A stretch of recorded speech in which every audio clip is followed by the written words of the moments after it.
Esta es la tarde en el continente americano. Cuando anochece en Europa y amanece en Asia, así cae la tarde en el continente americano y transcurre la noche y el amanecer en el resto del mundo. La tarde. Hola, bienvenidos a la tarde de NTN 24. Soy Idania Chirinos. Como siempre, un gusto y un compromiso compartir este espacio con todos ustedes. Todo el apoyo para ustedes, logístico, físico. Todo el apoyo para el FAE en su labor diaria de darle seguridad al pueblo de Venezuela. ¡Que viva el FAE! Todo el apoyo a la Policía Nacional Bolivariana. ¡Que viva la FAES! Ese fue el grito de Nicolás Maduro para defender ese organismo de la policía que está acusado de ser responsable de desapariciones forzadas, de operativos extrajudiciales en zonas populares de Venezuela, en una supuesta lucha contra la delincuencia. Este órgano formó parte del duro informe de la alta comisionada para los derechos humanos de la ONU, Michelle Bachelet, en el que recomendó su eliminación. Las Fuerzas de Acciones Especiales de la Policía Nacional Bolivariana, según el reporte de la funcionaria de Naciones Unidas, debería desaparecer, pero Maduro parece no pensar lo mismo. Todo el apoyo para ustedes, logístico, físico. Todo el apoyo para el FAE en su labor diaria de darle seguridad al pueblo de Venezuela. ¡Que viva el FAE! Todo el apoyo a la Policía Nacional Bolivariana.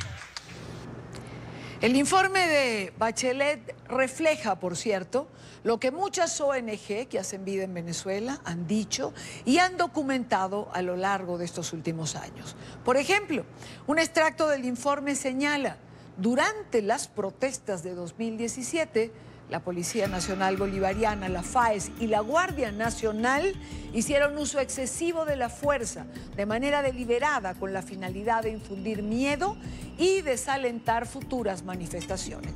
En ese año, según distintas organizaciones, el índice de víctimas habría alcanzado entre 127 y 157 muertos. Por otra parte, la alta comisionada le atribuye en particular a la FAES la mayor parte de las 5.287 muertes extrajudiciales, presuntamente por resistencia a la autoridad durante operaciones policiales en 2018. Resistencia a la autoridad, ese es el justificativo del cual hemos hablado en diferentes oportunidades con varios de nuestros invitados. Creo que además el informe de Bachelet se queda corto porque las ONG manejan cifras que son muchísimo más escandalosas. Para hablar de esto nos acompaña Carlos Meléndez, profesor universitario, investigador de la Universidad Centro Occidental Lisandro Alvarado, pero es también coordinador del Observatorio Venezolano de Violencia en el estado Lara, un estado central de Venezuela, y director del Laboratorio de Desarrollo Humano. Señor Meléndez, muchísimas gracias por acompañarnos. Buena tarde. Muchísimas gracias por la invitación. ¿Cómo interpretar estas palabras de Nicolás Maduro cuando hay señalamientos particulares, concretos, en relación a la acción del FAES? Es la agudización de la política de mano dura que nosotros hemos visto se ha incrementado en los últimos años. En el 2017 el Observatorio Venezolano de Violencia, en el 2018, en el 2019, ha visto un ascenso de los asesinatos ubicados en la categoría por resistencia a la autoridad. En el 2017 nosotros vimos al menos 5.281 muertes ubicadas en esta categoría. En el 2018, 7.523. Y en los primeros años del 2019 nosotros contabilizamos y le entregamos a los representantes de la alta comisionada al menos 2.164 muertes violentas. es la agudización, es el respaldo a esta política de seguridad que sin duda alguna atenta con las posibilidades de concebir o de tener una condición democrática, pero sobre todo una condición de seguridad humana, que al final de cuentas es lo que aspiramos los venezolanos. Este respaldo a esta política, como lo señala, es también un desafío a las organizaciones no gubernamentales, a la propia alta comisionada de los derechos humanos. Es decir, es un reto, es un no me importa lo que digan. Sí, sin duda alguna es eso, pero también muestran elementos de miedo a dejar de estar en los espacios de poder que en estos momentos ocupan. Porque el miedo te hace combinarte con otros tipos de emociones, como la ira, que definitivamente es la que reproduce desde su discurso oficial. Lo que nos preocupa a nosotros como universitarios, lo que nos preocupa a nosotros como organizaciones de sociedad civil, además de nuestra integridad física, es digamos, la negación de la realidad, ¿no? Es decirle a las miles de familias de venezolanos que han sido víctimas de las FAES, no me importa su vida, lo que me importa definitivamente es mi pertenencia y mi permanencia en el poder. Eso es lo lamentable y sin duda alguna es, en perspectiva, ver un escenario de una Venezuela llena de sangre y sobre todo de los sectores populares, porque definitivamente más del 80%, como lo dicen nuestros cálculos, de las muertes violentas que son ubicadas en la categoría de resistencia a la autoridad son ejecutadas en los sectores populares. Es decir, con este espaldarazo a la FAES y a la política de mano dura, Maduro está dándole la espalda a los sectores populares que en un momento respaldaron al chavismo y lo llevaron a ubicar, como otros sectores del país, a Chávez en el poder y a Maduro en el poder. Ahora, habiendo sido los sectores populares tan importantes para el régimen, ¿por qué ese ensañamiento en este último tiempo? ¿Por qué están en el foco de la actuación del FAES? Cuando nosotros analizamos los estudios de caso y revisamos lo que ha sido el comportamiento de la letalidad policial, no nos muestra indicio de que se trate de una política integral que tenga como propósito garantizar la seguridad en términos de la perspectiva humana. Es decir, la seguridad como sinónimo de la convivencia, la seguridad como sinónimo de la paz. Bueno, porque no se trabaja en otros aspectos neurálgicos, como es el ocio juvenil, como es una política económica y social que de alguna manera garantice en la disminución de las desigualdades sociales, como es, por ejemplo, el saneamiento del sistema de justicia penal que acabe con la enorme impunidad que existe en el país. Cuando revisamos las políticas de seguridad y analizamos, como te vengo diciendo, los estudios de caso, nos damos cuenta que hay otra intencionalidad, que es la que nos preocupa como universitarios, que es la que nos preocupa como seres humanos y como sociedad civil organizada, que es la reproducción del miedo. Sí. Porque el miedo está generando una inacción directa en los sectores populares, en las posibilidades de reclamar sus derechos. Ese es el principal objetivo que nosotros estamos viendo. Y lo decimos, por ejemplo, con lo que pasó en enero en la entidad donde yo me ubico, que es el Estado Lara, cuando por la reproducción de un audio de WhatsApp y por la presuposición de que algunos jóvenes estaban protestando frente a la casa de la alcaldesa de un municipio del interior del Estado Lara, la FAES llegó y asesinó a 5 personas, a 5 jóvenes de sectores populares que tradicionalmente habían apoyado la política y el liderazgo del expresidente Chávez y el liderazgo del presidente Maduro, por un audio de WhatsApp que se difundió y que se hizo viral en las pequeñas ciudades del interior de la ciudad. Y también vimos el allanamiento a uno de las urbanizaciones que más ha protestado en contra de este gobierno por derechos políticos y civiles, el allanamiento y la violación de las viviendas, el destrozo de sus viviendas y la ubicación de una alcabala por más de 4 meses. Es decir, cuando analizamos lo que sucedió, la masacre de enero del 2019 en el estado Lara, esto nos da indicio de decir que, bueno, que el objetivo fundamental es mostrar la cara más dura del Estado, ¿no? La cara más fuerte para que definitivamente la ciudadanía tema, ¿no? Tema poder exigirle al Estado venezolano la garantía de sus derechos. Ahora, Carlos, si tuvimos un 2018 con más de 7.000 muertes que se adjudican a la FAES, si en lo que va del año 2019 se contabilizan más de 2.000 con el quehacer de este grupo de tareas especiales, con este apoyo abierto y con estas palabras de Maduro el día de ayer, bueno, ¿cómo podemos finalizar este año 2019? Vamos a llegar al término de un año como lo venimos padeciendo durante muchos años, ubicándonos en el país más violento de la región. Pero sobre todo vamos a mostrar, lamentablemente, los titulares de las noticias, si esto sigue así, del 2019 serán que la violencia institucional del Estado venezolano ha avasallado a la violencia delincuencial que los venezolanos habíamos conocido hasta hace 1 año o 2 años atrás. Caray, qué frase dura, ¿no?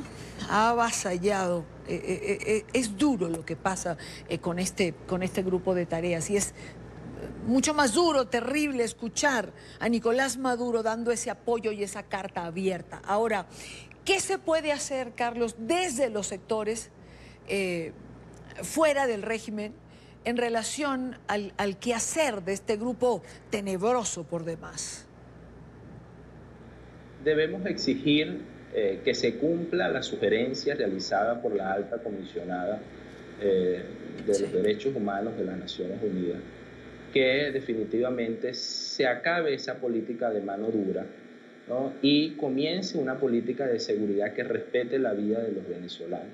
Debemos exigir y exigirnos unidad, solidaridad con nosotros mismos y no justificar ningún tipo de asesinato, por más la víctima se trate de un presunto delincuente. Debemos nosotros como sociedad civil, como los sectores que valoramos la vida, que queremos unas condiciones de seguridad óptimas, ajustadas a un país democrático, seguir exigiendo nuestros derechos políticos, seguir exigiendo nuestros derechos civiles, económicos, sociales y culturales y definitivamente apuntar al cambio de un Estado que respete los derechos humanos de los venezolanos.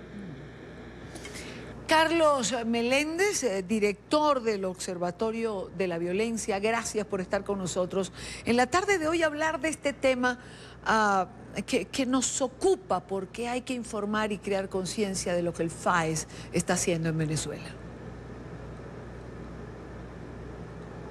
Muchísimas gracias a ti, que estés muy bien, saludos. Gracias, gracias.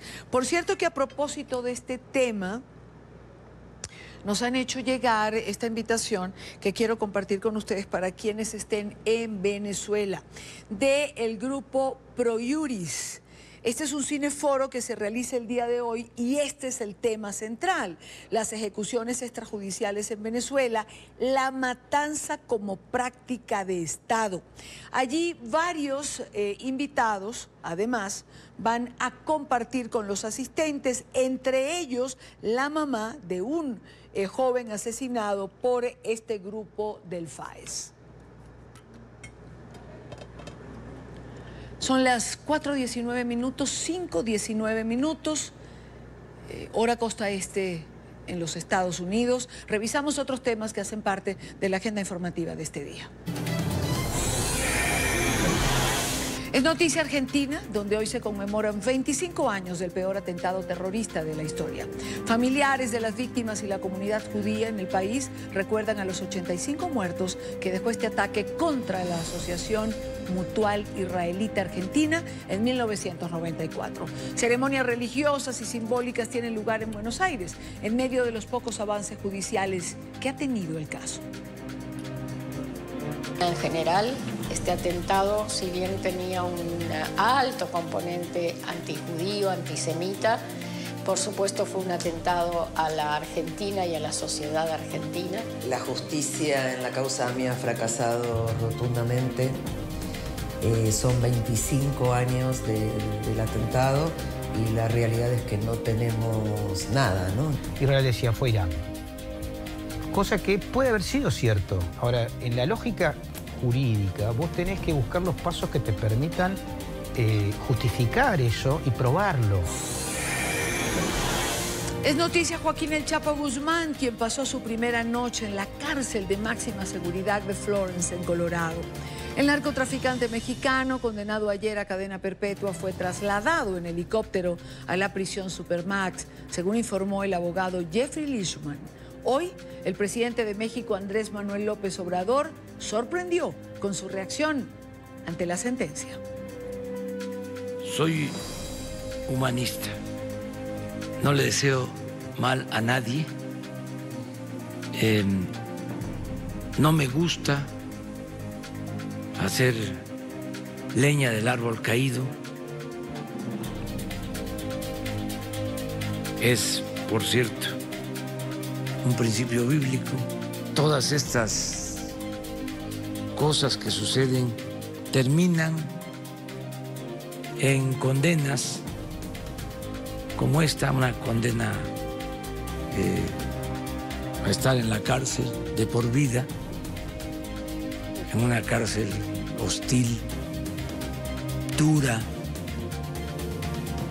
inhumana, pues sí conmueve. Tengo también en mi cabeza presente pues a muchas víctimas. Parte del programa nos acompaña Luis Vega Ramos, representante a la Cámara por el Partido Popular Democrático, el PPD. Representante, buenas tardes, gracias por acompañarnos. Muy buenas tardes, Idania, a ti y a todos los amigos que nos ven. Ha sido calificada como un éxito esta convocatoria el día de ayer. Es una presión popular que pareciera sostenerse. ¿Alguna respuesta, representante, por parte del gobernador Rosselló? Hasta ahora no, el gobernador aparece como aferrándose al poder irrazonablemente, porque el gobernador ha perdido lo principal que necesita un político en funciones, que es la autoridad moral, la conciencia y el respeto del país. Sus acciones, su tolerancia de unos escándalos de corrupción muy serios que ya se están empezando a ventilar en los tribunales y en los medios de comunicación, y sus palabras, su tolerancia al insulto, su participación casi infantil, inmadura, en un chat entre él y sus 11 más cercanos colaboradores, donde se proferen insultos homofóbicos, sexistas, misóginos, racistas, hasta bullying, que tiene que ver con personas obesas de su propio partido, y hasta la organización de posibles operativos de intimidación o de escarmiento a figuras gubernamentales o a políticos de otros partidos, han llevado al país a repudiarlo más allá de líneas partidistas, y en una convocatoria prácticamente espontánea, hecha precisamente por destacados artistas puertorriqueños, que estaban algunos de ellos en el exterior cuando hicieron la convocatoria, como Bad Bunny, como Residente, René Pérez de Calle 13 y como el propio Ricky Martin. Han tenido una de las manifestaciones ciudadanas más grandes en la historia de Puerto Rico, y ya hoy se ha anunciado que se van a continuar todos los días las manifestaciones en Fortaleza, que es el Palacio del Primer Ejecutivo aquí en el Viejo San Juan, y eso va a seguir hasta que el gobernador tome una decisión, o hasta que la Asamblea Legislativa de la que yo soy parte decida encaminar un proceso para remover involuntaria y forzosamente al gobernador de su posición.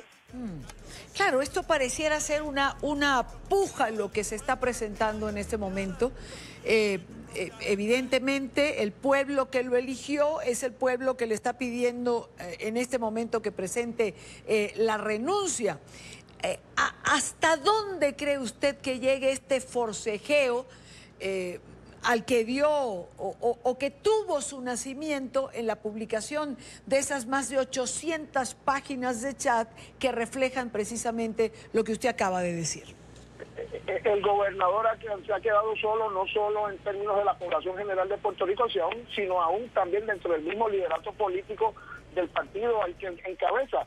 Hace unos minutos, un exgobernador de ese partido le acaba de pedir la renuncia, o sea, su antecesor por el Partido Nuevo Progresista, que es el señor Luis Fortuño, le pidió al gobernador que renunciara.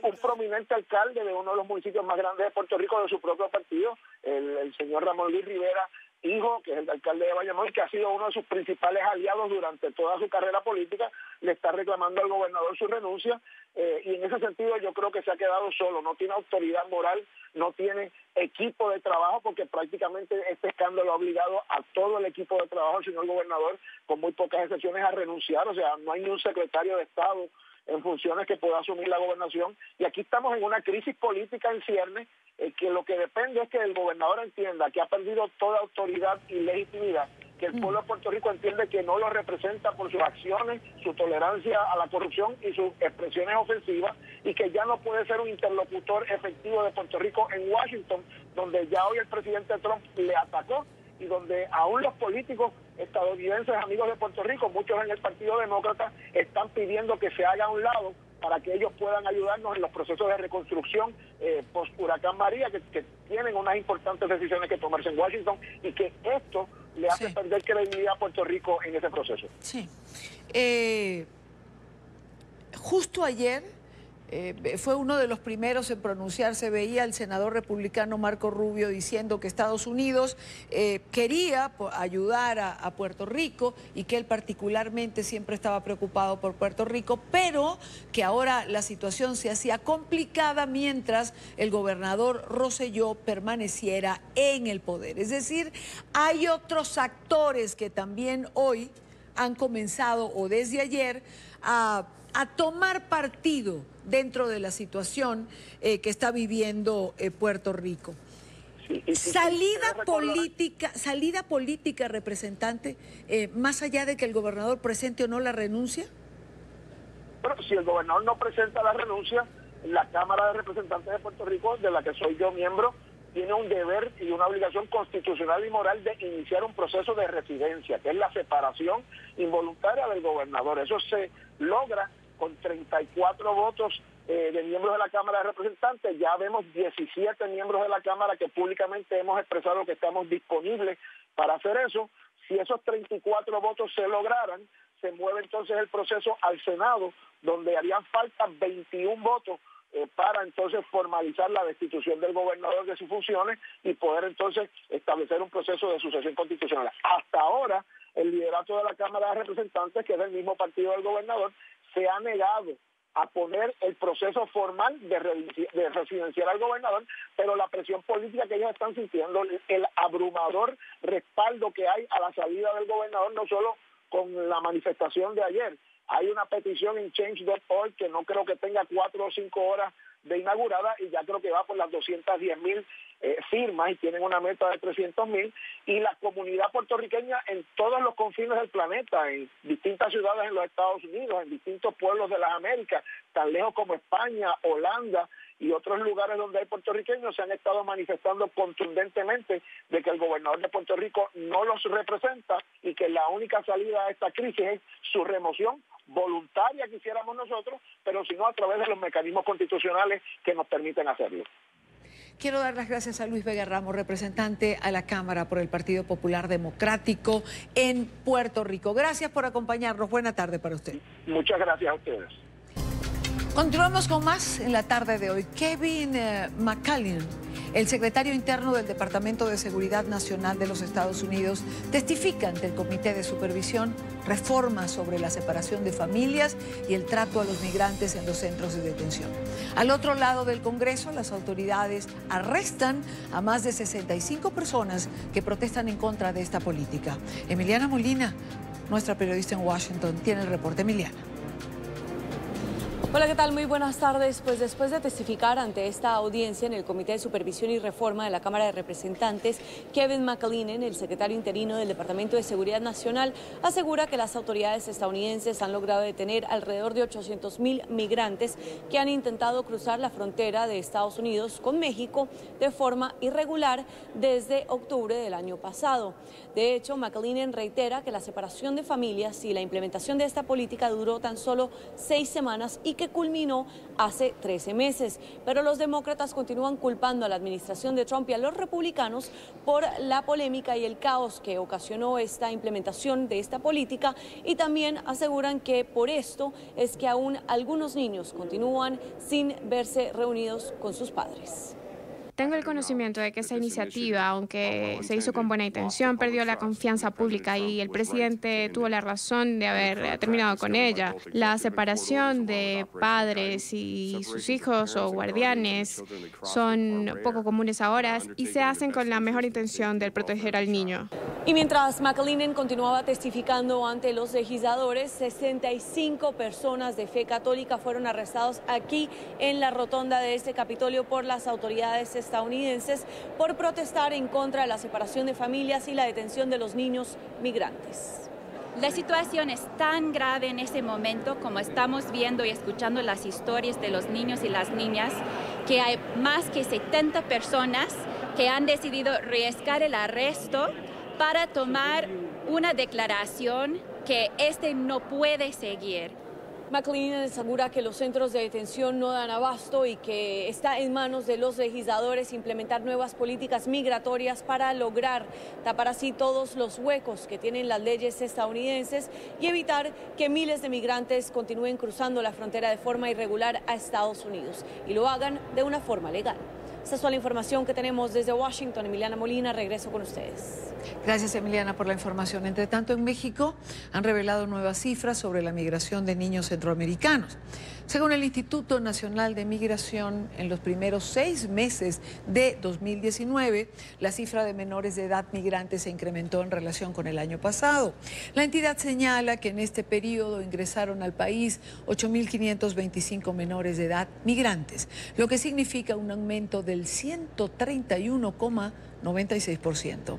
En su mayoría, los indocumentados provenientes de Honduras, Guatemala y El Salvador. 5:41 minutos, hora costa este en los Estados Unidos. En otro orden de ideas, mañana el secretario de Estado de los Estados Unidos inicia una nueva gira por Latinoamérica. En la agenda está programada la visita a Argentina, Ecuador, México y El Salvador. Sobre la mesa pudieran estar presentes temas importantes para la región, tales como el terrorismo, la crisis en Venezuela, la inmigración irregular y el narcotráfico, entre otros. Para hablar de estos temas, nos acompaña a esta hora Steven Donahue, director de McClarty Asociados y colaborador permanente de NTN 24. Steven, bienvenido, buena tarde para ti. Buenas tardes, Idania. Caramba, muy en corbata, todo, con esa ola de calor creo que no es fácil, ¿ah?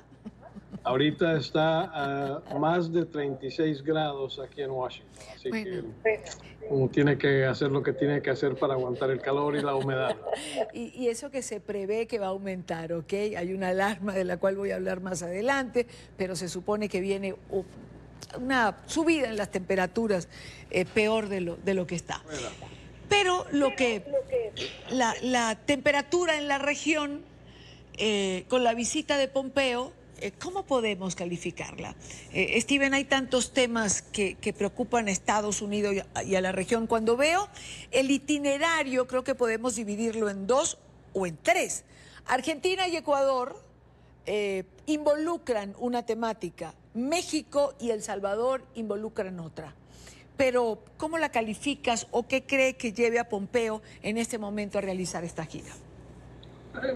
Yo creo que la razón por la cual viaja a la región comienza con el hecho de que hay esta reunión sobre el terrorismo en Buenos Aires, y por eso, siendo que en esta región han habido entradas por parte de terroristas internacionales y también hay por lo menos 2 grupos de terroristas señalados en la región regionales, que son las FARC y el ELN, que todavía son reconocidos como grupos terroristas, pues esa es la razón principal por el cual viaja a la región, pero también aprovechando el viaje, está parando en Ecuador para dar una señal muy clara del aprecio que los Estados Unidos tiene sobre ese país y los cambios que se están comenzando a entablar en la actitud de Ecuador con la región y con los Estados Unidos, que ha cambiado tan positivamente desde que salió del gobierno el presidente Correa. Y después en México y El Salvador los temas de migración, y en El Salvador también, similar a Ecuador, dándole la bienvenida a un nuevo presidente que tiene una actitud muy distinta a la de los anteriores gobiernos del FMLN, que han sido un poco distantes a las posiciones de los países de los Estados Unidos y los otros países regionales.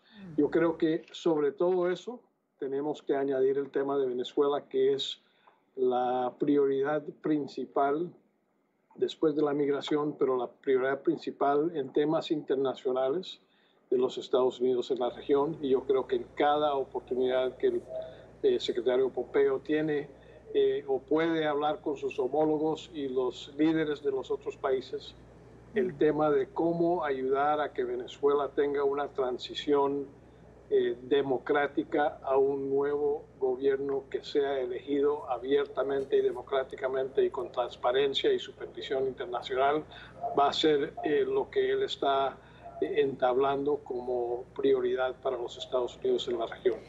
Sobre todo, Venezuela y terrorismo también tienen un vínculo, porque Venezuela no solo alberga hoy en día a las FARC, disidencia FARC, al ELN, que se ha apoderado de una buena parte de sectores de la geografía venezolana, sino que también tiene a Hezbollah. Es decir, a nivel de terrorismo, Venezuela sigue siendo una amenaza a este nivel, no solo para la región, sino para los Estados Unidos. Sí, por cierto, he visto una nota y no lo he confirmado, que el canciller de Irán va a hacer una visita en Caracas en estos días, que es otro ejemplo de cómo un país como Irán, que apoya a Hezbollah, un grupo terrorista, que apoya a Hamas, otro grupo terrorista, tenga algo que ver en un país regional. Desafortunadamente, y esto no es una conclusión, pero sí un análisis principal o que estoy comenzando a ver, es que la falta de control gubernamental en Venezuela se aproxima a la falta de control gubernamental que vimos en Afganistán durante el tiempo donde Al-Qaeda se desarrolló como un grupo terrorista y pudo actuar y prepararse y buscar financiamiento y entrenarse para los ataques posteriores que vimos de Al-Qaeda en los Estados Unidos y en otras partes del mundo. Y Venezuela es un país donde hay un descontrol por parte de las Fuerzas Armadas, por parte de las fuerzas del gobierno del señor Maduro, sobre gran parte del país, y donde sí hay organizaciones terroristas que están en control o actuando sin controles gubernamentales en gran parte del país. Lo que dices es lo suficientemente grave, ¿no? Que además puede constatarse cuando vamos al análisis de la presencia de estos grupos como la FARC, el ELN, Hamas, Hezbollah en distintos puntos de la geografía nacional. Siendo esto así y después de escucharte, ¿es creíble para ti lo que algunos sectores señalan de que Estados Unidos ha podido perder interés, el presidente Trump, en lo que es la crisis venezolana, que ya no sería uno de sus principales objetivos? ¿Qué piensas tú de esto? No, de ninguna manera, y creo que el hecho de que el secretario Pompeo está en la región y han habido no sé cuántos viajes y reuniones con líderes de la región sobre el tema de Venezuela, significa que Venezuela siempre descontando lo de la migración, que es una prioridad por otras razones del presidente Trump, pero Venezuela es el tema candente de relaciones internacionales para los Estados Unidos en este hemisferio. Y de eso no puede haber ninguna duda. El hecho de que no tuvimos de que no hubo éxito temprano en poder desplazar al presidente Maduro por parte de los grupos de oposición venezolana, significa que se ha tomado una táctica o una estrategia más de largo plazo, pero yo no veo ninguna señal de que los Estados Unidos se ha cansado de este tema o que los Estados Unidos ya no está tratando de buscar cómo apoyar a la oposición en encontrar un cambio de gobierno en ese país. Steven, México, porque no quiero, dejando Venezuela de lado, México, que es otro punto en este itinerario del secretario Pompeo, es un país en el que hemos estado en tensas situaciones o en tensas relaciones en los últimos meses. Por supuesto, la migración, la política migratoria, pero con una mano te doy y con la otra te tranquilizo.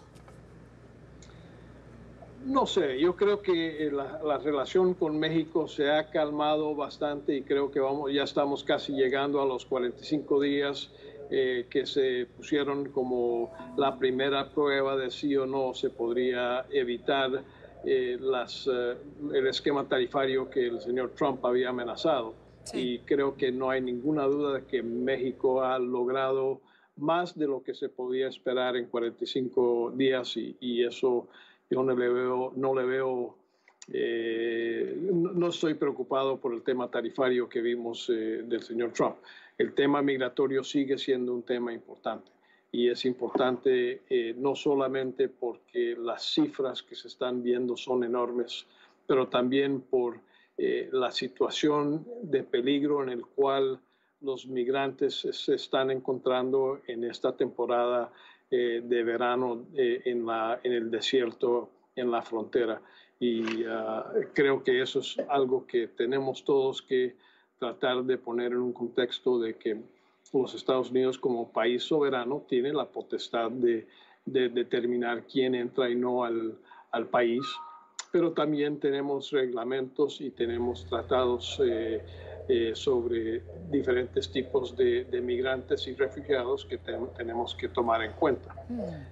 Creo que México está haciendo todo lo posible para tratar de calmar la situación y buscar salidas y opciones para que los Estados Unidos no tengan que tomar mano dura en la frontera, pero eso no necesariamente llega a éxito cuando hay razones en los países como Guatemala, Honduras, El Salvador, que causan que la gente quiera irse de su país y buscar un diferente futuro en los Estados Unidos. Y por eso los proyectos que hemos visto solo en esta semana, un proyecto de ley que salió de la Cámara Baja, tratando de buscar fondos para aumentar el nivel de desarrollo económico, especialmente en las zonas rurales de esos tres países, sí. Y también de crear más estabilidad y seguridad en esos países, sí. Es de suma importancia. Y ojalá en el Senado estadounidense también veamos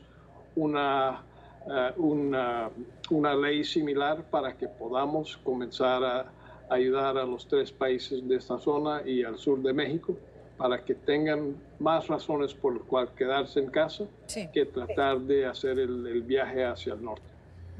Steven, yendo a la política interna de los Estados Unidos, ha habido una semana con subida de tono en declaraciones para algunos de carácter racista por parte del presidente Trump, con esta confrontación con las 4 jóvenes representantes a la Cámara demócratas. Ayer, bueno, hasta se había planteado un juicio político por esto, que por supuesto ayer los mismos demócratas no lo aprobaron, pero me gustaría tu punto de vista, ¿no? en relación a esto.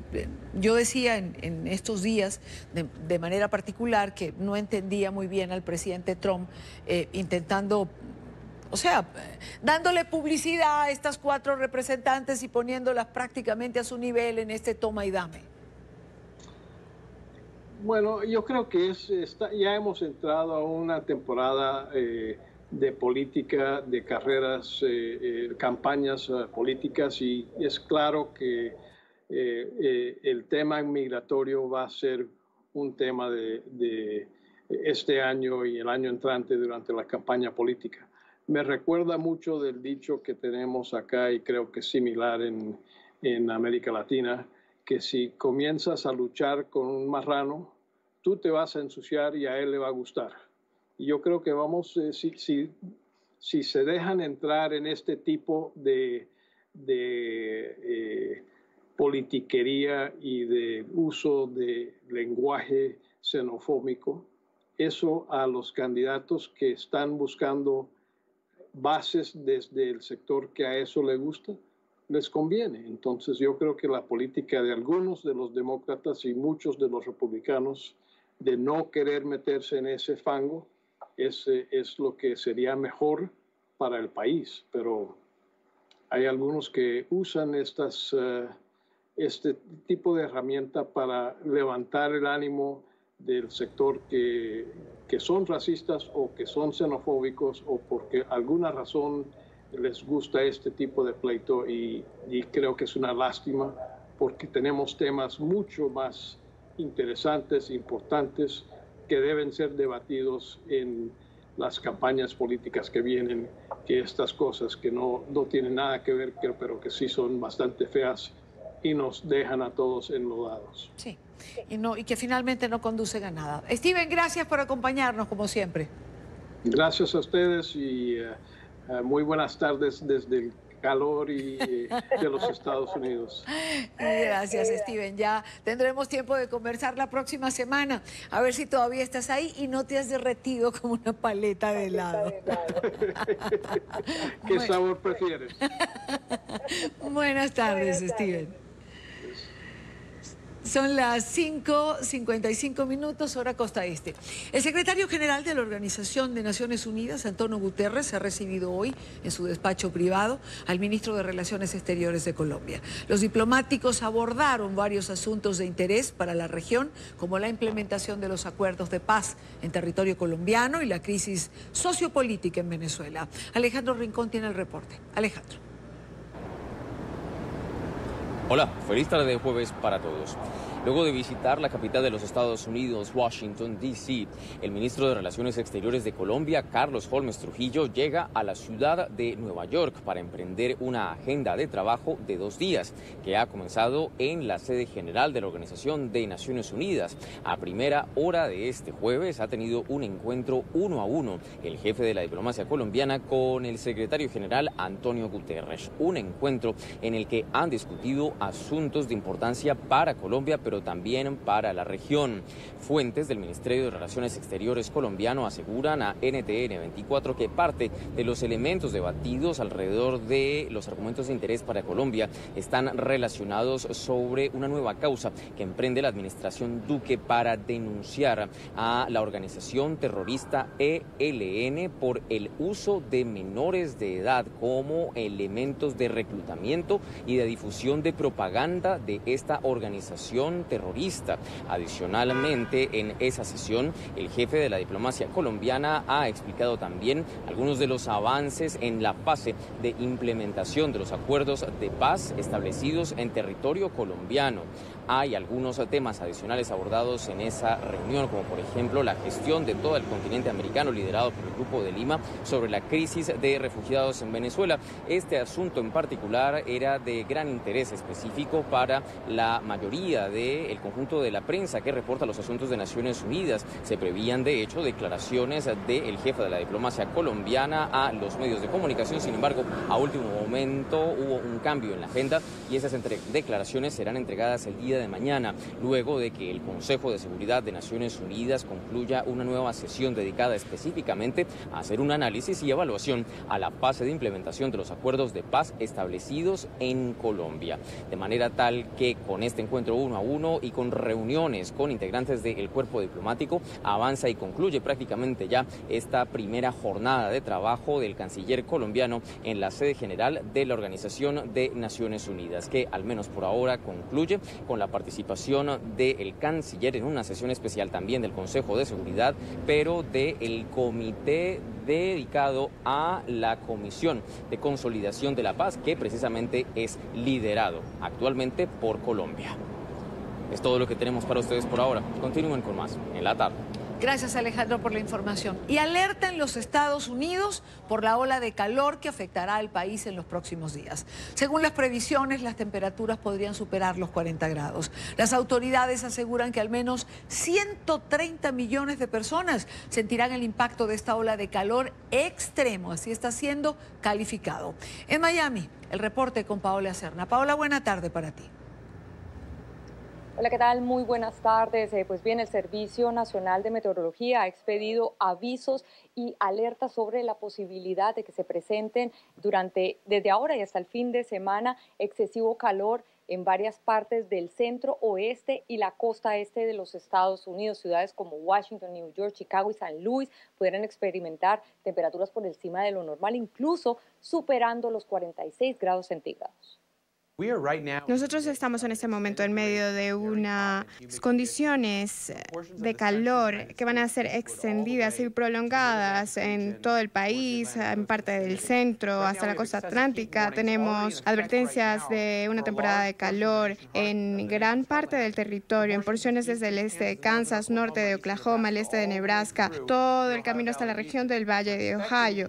Esas condiciones se espera que continúen hasta la costa atlántica, en el corredor I-95, Nueva York, Filadelfia, en la región central. Y el fin de semana vamos a ver que algunas regiones van a recibir unos 37 hasta 46 grados durante este episodio.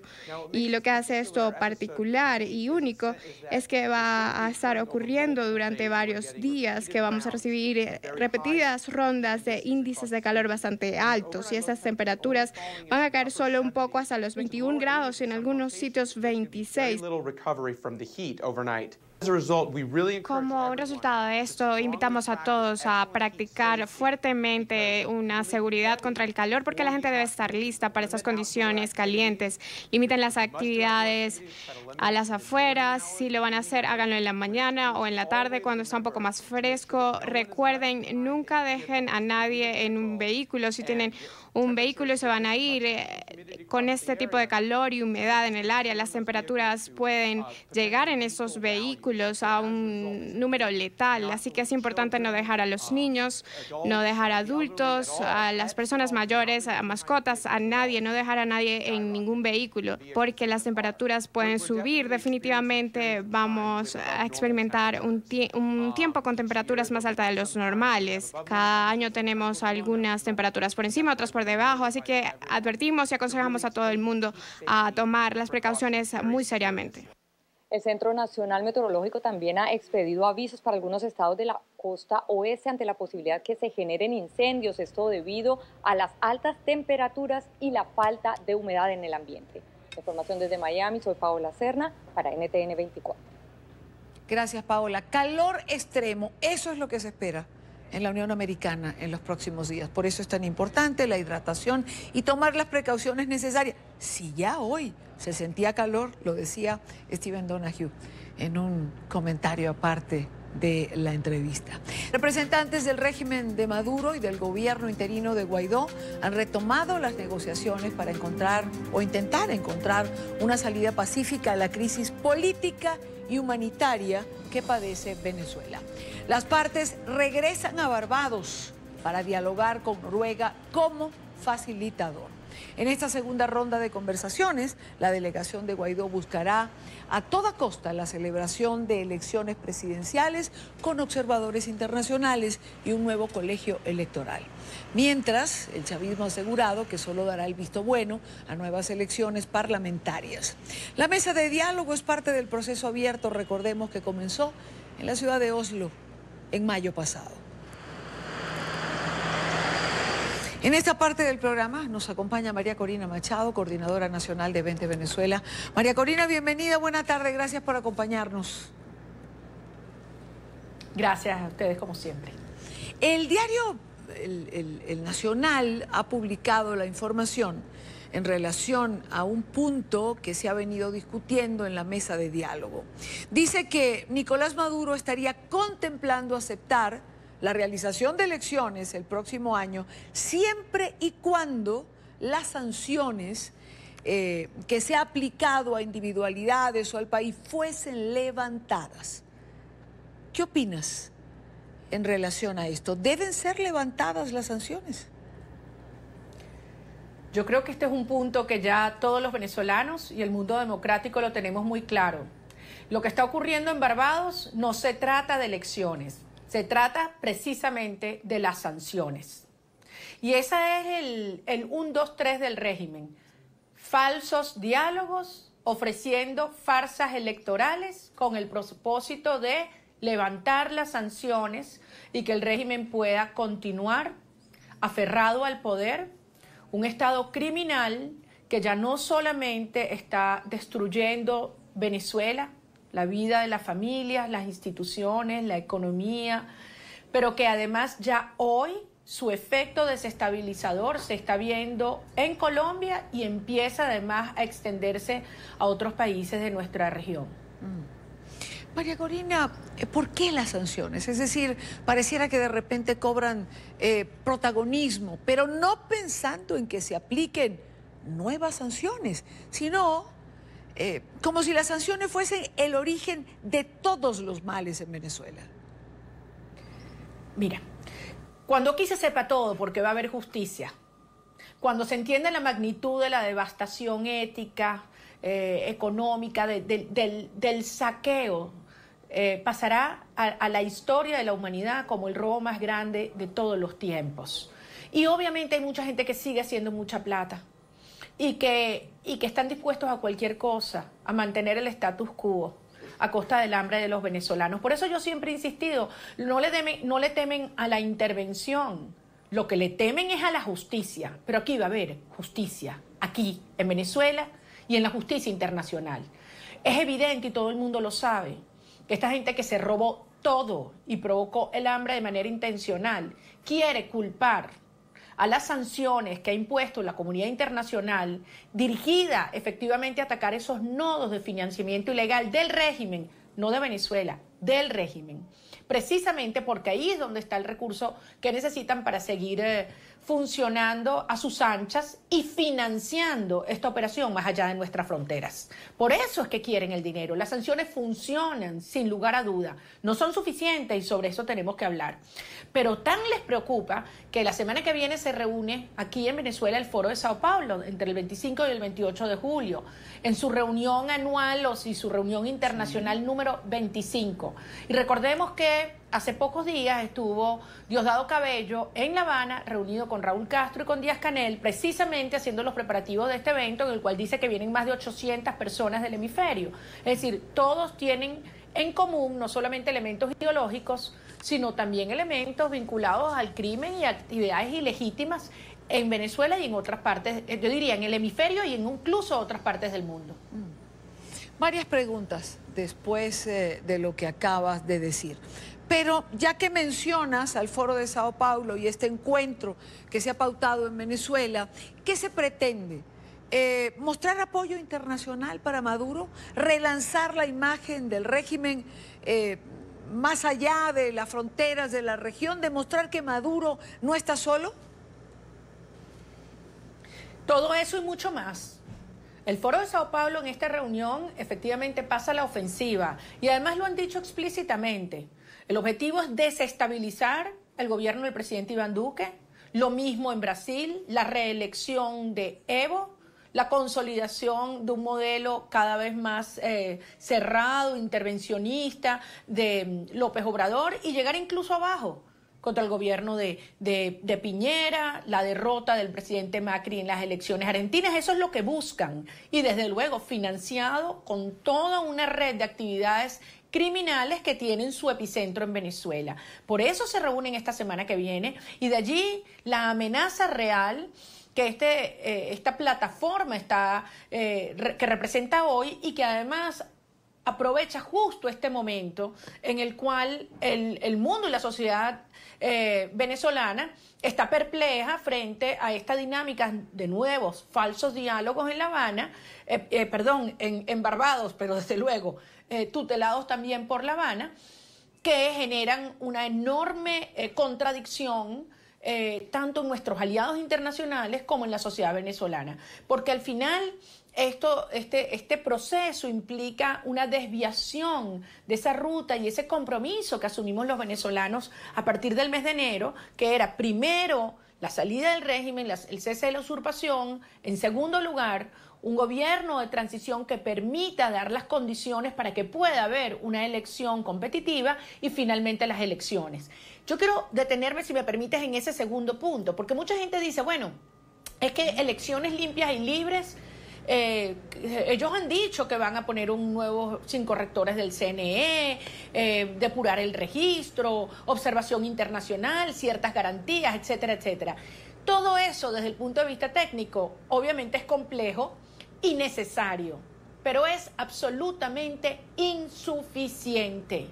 Mientras el régimen tenga el control de la fuerza física, de la fuerza judicial y de la fuerza comunicacional, jamás habrá una elección limpia en Venezuela y jamás será posible derrotarlos. Por lo tanto, los venezolanos sabemos que mientras el régimen, no solo Maduro, el régimen está en el poder, no va a haber posibilidad de una salida electoral. Esta gente no va a entregar el poder. Hay que quitárselo. María Corina, de plantearse unas elecciones, de llegar a ellas el próximo año, habría que entender que los dos pasos anteriores serían también aceptados, es decir, cese de la usurpación y un gobierno de transición. Mira, la única manera que el régimen salga del poder es con la construcción de una fuerza liberadora superior a la fuerza de ocupación que hoy hay en Venezuela. En Venezuela existe una guerra no convencional. Algunos quieren evadirlo, algunos no quieren llamar las cosas por su nombre, pero es lo que hay. No solamente es el ELN con sus actividades ya descaradas dentro de Venezuela, al cual le sirve de santuario para todas las actividades terroristas que está haciendo en Colombia, como valientemente y firmemente ha denunciado el presidente Iván Duque. Y no es solamente las actividades de la FARC, ya vinculadas también con la extracción ilegal de oro y todos los carteles de la droga. Aquí estamos hablando de asentamientos de grupos terroristas islámicos del Hezbollah, Hamas, las mafias del contrabando de minerales y hasta de personas. ¿Quién cree que este régimen y todas estas fuerzas van a ceder el poder si no es confrontados con una fuerza superior? Y por eso ese es el primer paso, y por eso hemos planteado la necesidad de crear esa coalición de los países que más están afectados por el drama venezolano, que son Colombia, Brasil, las islas neerlandesas y Estados Unidos, y obviamente incorporando a todas otras aquellas naciones que comparten este propósito, pero entendiendo que todas estas pseudodiálogos y estos espacios de negociación que podrán sonar muy agradables y muy convenientes. ¿Quién más que nosotros, que quisiéramos que por allí podría resolverse el conflicto venezolano? Pero que eso no va a funcionar. Entonces, hay que construir una amenaza real, hay que actuar en el plano de la inteligencia, de la opinión pública mundial, de las acciones de la policía internacional, de la justicia internacional y sí, acciones militares quirúrgicas, específicas, de altísimo impacto en aquellos puntos que son los nodos del poder. Ahí, entonces, María Corina, sí, ahí. Ajá, dime. Cuando hablamos de esta coalición internacional, ¿bajo qué paraguas se va a conformar? ¿Bajo qué figura se puede armar?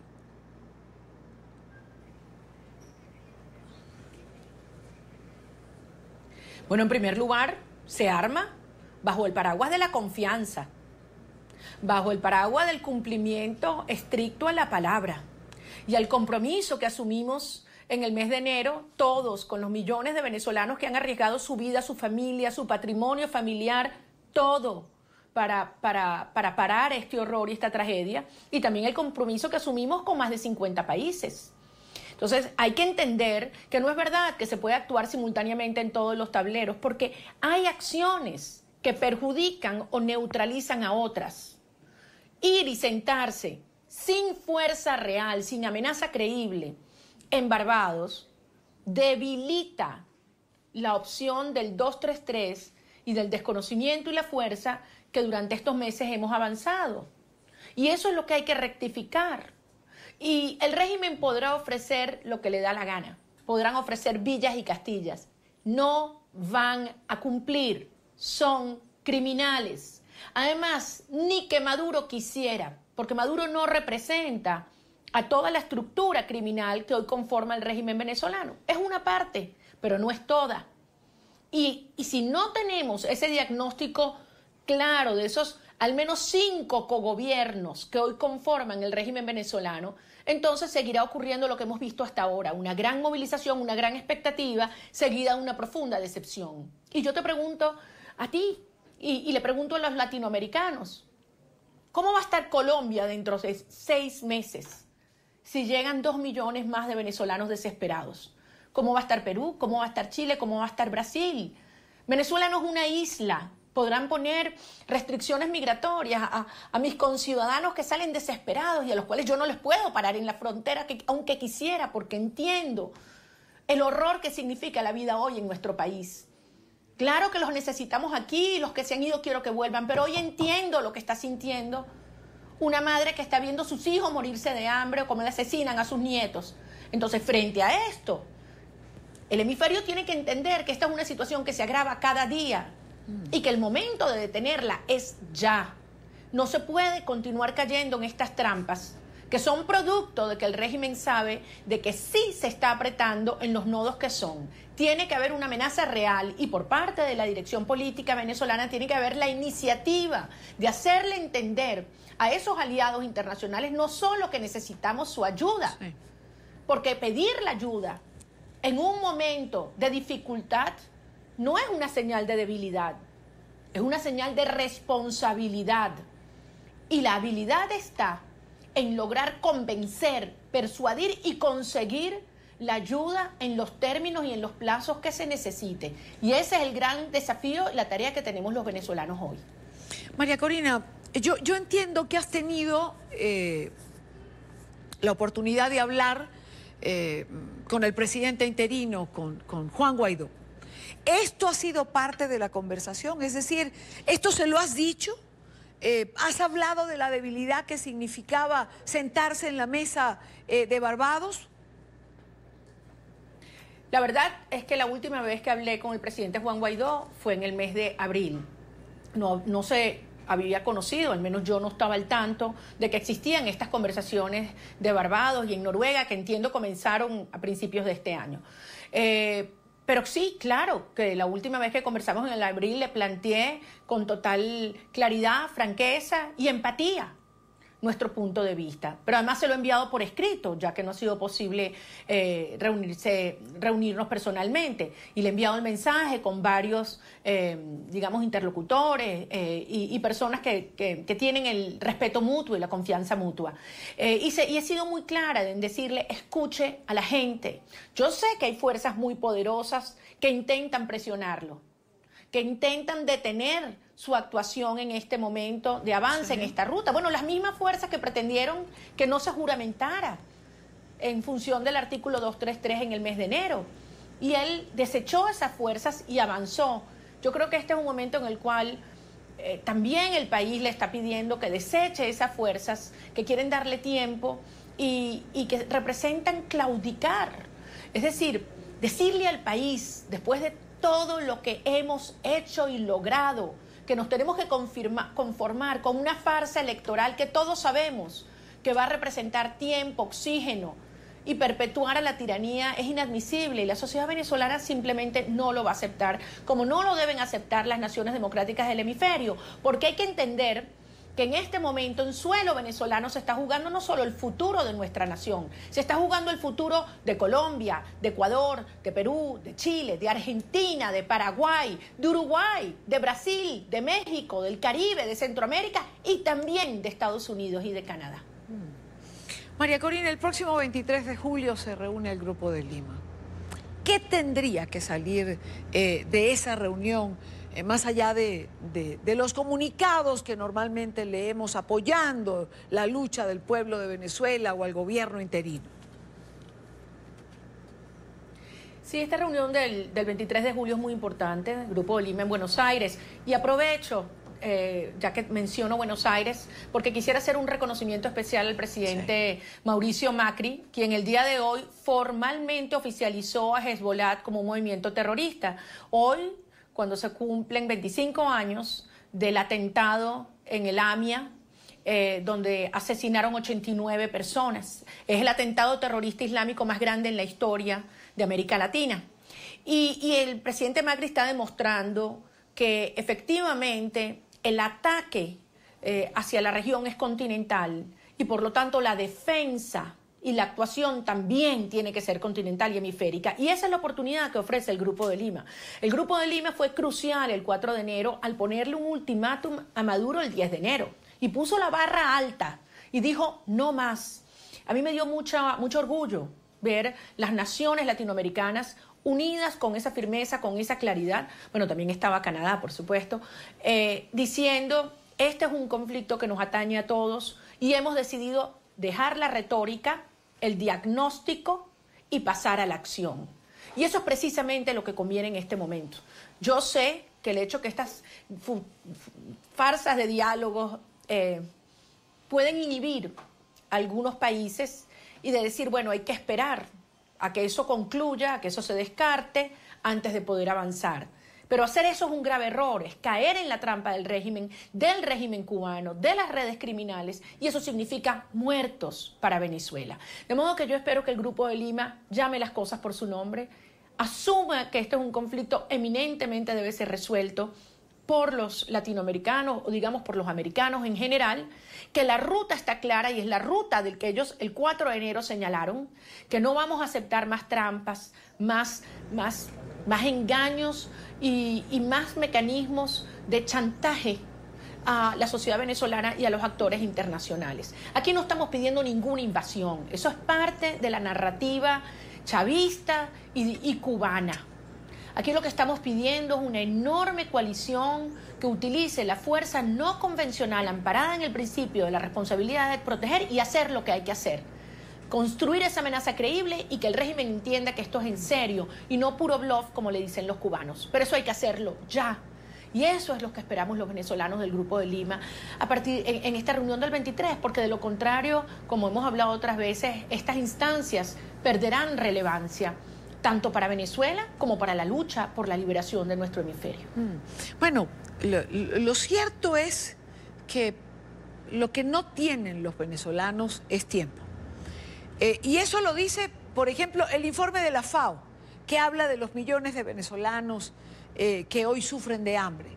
Lo dicen los informes de Cáritas de Venezuela, con sus cifras de desnutrición. O lo dice el informe de Michelle Bachelet, que retrata la violación a los derechos humanos, o el informe del Instituto Casla, o el que ha elaborado la Organización de Estados Americanos.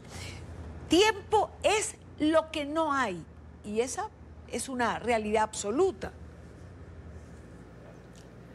Por supuesto que no hay tiempo, pero lo que no dicen esos informes es que la responsabilidad directa e intencional del hambre es precisamente Maduro y su régimen. Esto no fue producto de políticas erradas, que le salieron las cosas mal. De manera sistemática se propusieron destruirlo todo, acabar la familia, hacer que millones de venezolanos se fueran, para doblegar, controlar y someter una nación, pero también, insisto, para expandir este proyecto criminal y destructivo a otros países del hemisferio.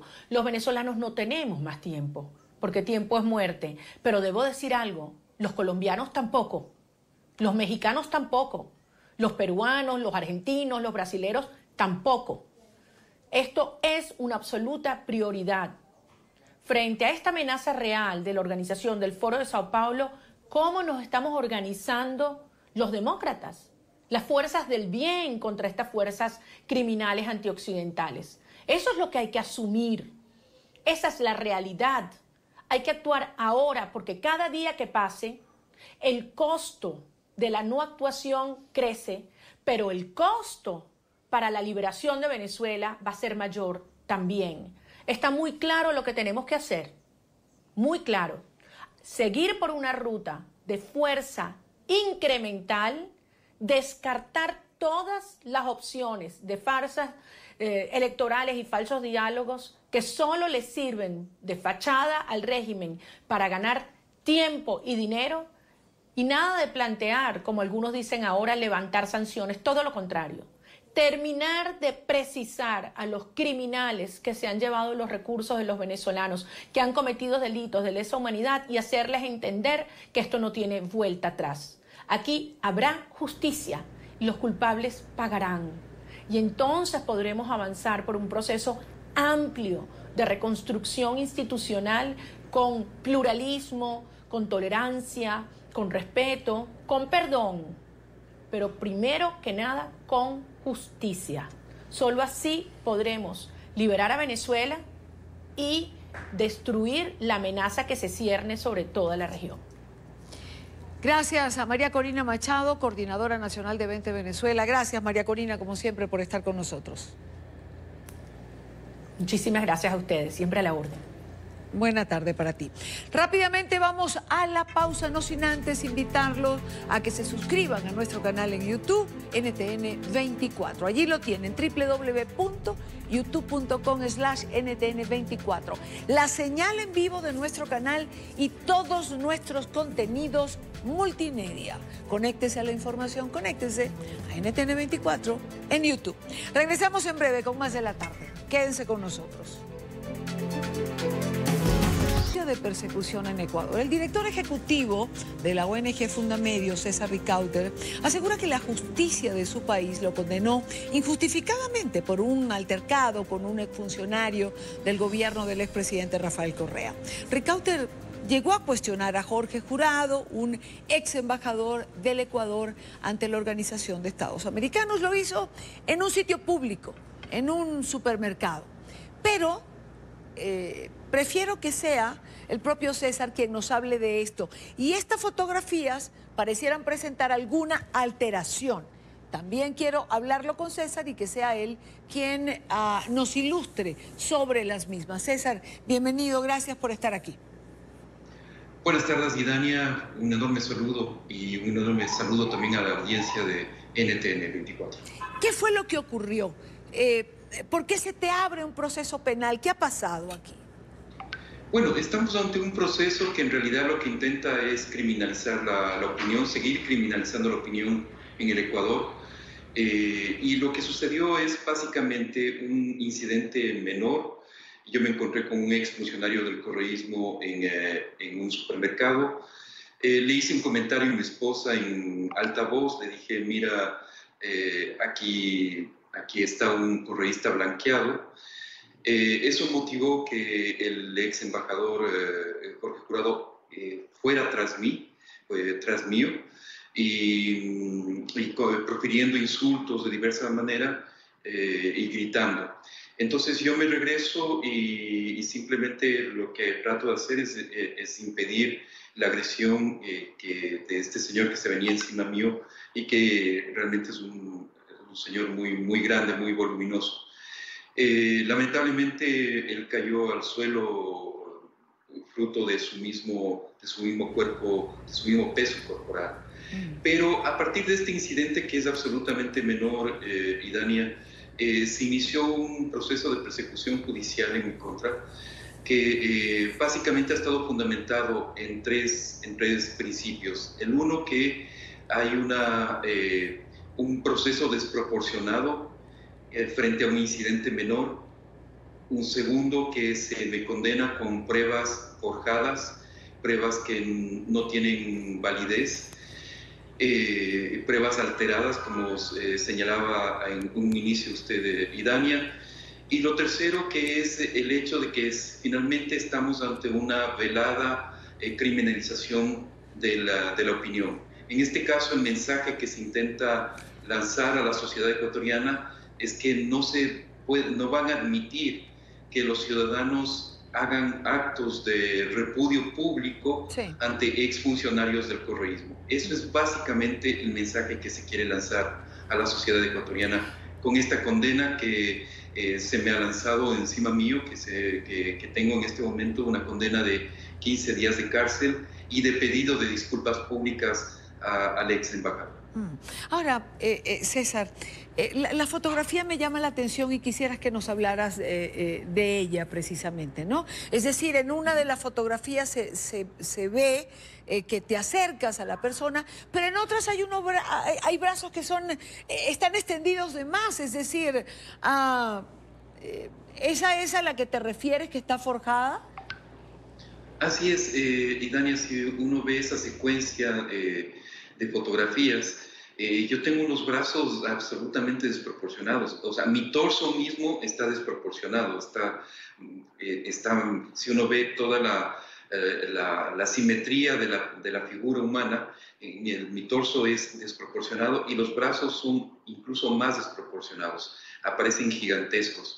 Esto con el fin de darle a entender, como dar a configurar de que yo he sido el agresor, de que yo he ido al supermercado y prácticamente he ido a agredir al ex embajador. Y eso es lo que la justicia me ha condenado, por eso es la justicia me ha condenado, pero es una prueba absolutamente forjada.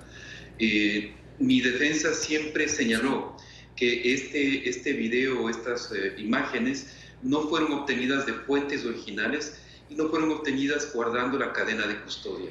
El perito que hizo el peritaje sobre este video, el experto que hizo el peritaje sobre este video, lo que hace es sobre un CD que no fue obtenido de fuentes originales. Un CD que llega al juzgado y que nadie cuidó que esa prueba fuera íntegra, sino que simplemente llegó al juzgado y se le entrega al experto para que haga el juzgamiento. Y hemos comprobado que ese video estaba alterado. Ahora, es decir, de haber sido un incidente mayor, como señalan, me imagino que se habría armado un escándalo público en ese momento en el lugar. Y Dania, tanto es que es un incidente menor que el señor jurado, el ex embajador, no pudo acreditar ningún gasto médico durante el proceso, no hubo absolutamente ningún daño.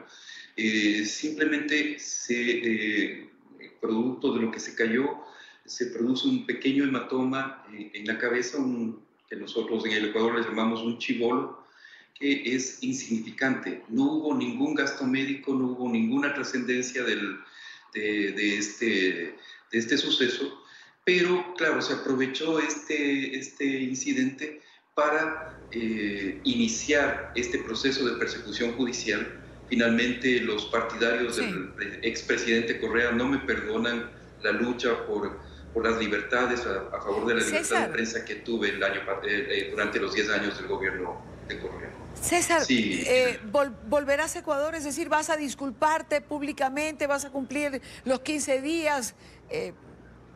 ¿Qué vas a hacer? Idania podría incluso aceptar la pena de cárcel, aunque en el Ecuador es un riesgo, las cárceles están absolutamente desbordadas y han sucedido muchos incidentes de seguridad, incluso asesinatos en las cárceles.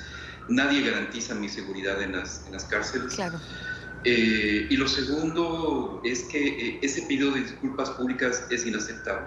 Desde mi punto de vista, es absolutamente improcedente. No estoy dispuesto a disculparme por algo que me parece que es absolutamente legítimo. Yo no he ido decir a alguien correísta blanqueado, es decir, correísta hipócrita, básicamente es eso lo que le estaba diciendo, no es ningún insulto, no es, o sea, me parece que es una expresión legítima de un ciudadano frente a un funcionario que fue un operador de la persecución. Él fue un operario de la persecución en mi contra y de otros periodistas y de otros activistas de derechos humanos en el Ecuador. Así que yo creo que tengo el legítimo derecho de expresar esas críticas a un exfuncionario. César Ricaurte, directivo ejecutivo de Fundamedios. César, gracias por estar con nosotros y por ayudarnos a entender todo lo que ha pasado en torno a este incidente y a esta sentencia que se ha proferido en tu contra. Gracias, Idania, por el espacio y espero que estas cosas no se vuelvan a repetir en el Ecuador. Ojalá y así sea. Bueno, ustedes por estar con nosotros. Hemos llegado al final de la tarde de hoy. Gracias por acompañarnos. Termina la tarde, comienza la noche con Jefferson Beltrán y nuestra directora Claudia Gurizati. Les espero mañana, como siempre, a la misma hora para debatir, compartir, analizar la agenda informativa del día. Buena tarde para todos.